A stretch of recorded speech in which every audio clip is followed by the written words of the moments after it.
It was a smoky figure as if cross করে গেল আমাদেরকে।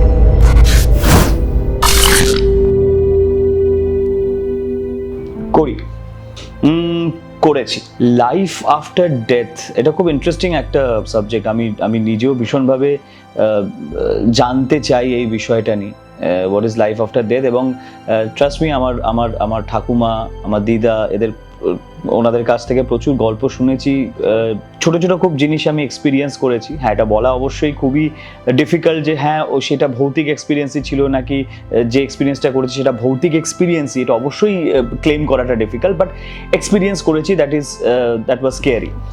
অ্যাকচুয়ালি আমি একটা জায়গায় শ্যুট করছিলাম, আমি জায়গাটার নাম নিচ্ছি না, এটা খুব পপুলার একটা জায়গা। যখন আমি আর আমার কো অ্যাক্টর সামহাও আমরা হাঁটছি এবং কোথাও আমাদের দুজনেরই ফিল হয়েছিল যে একটা স্মোকি ফিগার, ইট ওয়াজ আ স্মোকি ফিগারটা হচ্ছে যে একটা ওয়ারিয়ার হয় না, ওয়ারিয়ার ঘোড়ায় চড়ে অ্যাজ ইফ ক্রস করে গেল আমাদেরকে।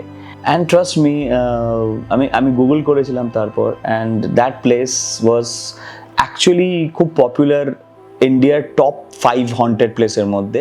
মানুষ অবশ্যই খুবই ভয়ঙ্কর হয়ে উঠছে এখন, এটা অস্বীকার করা যাবে না।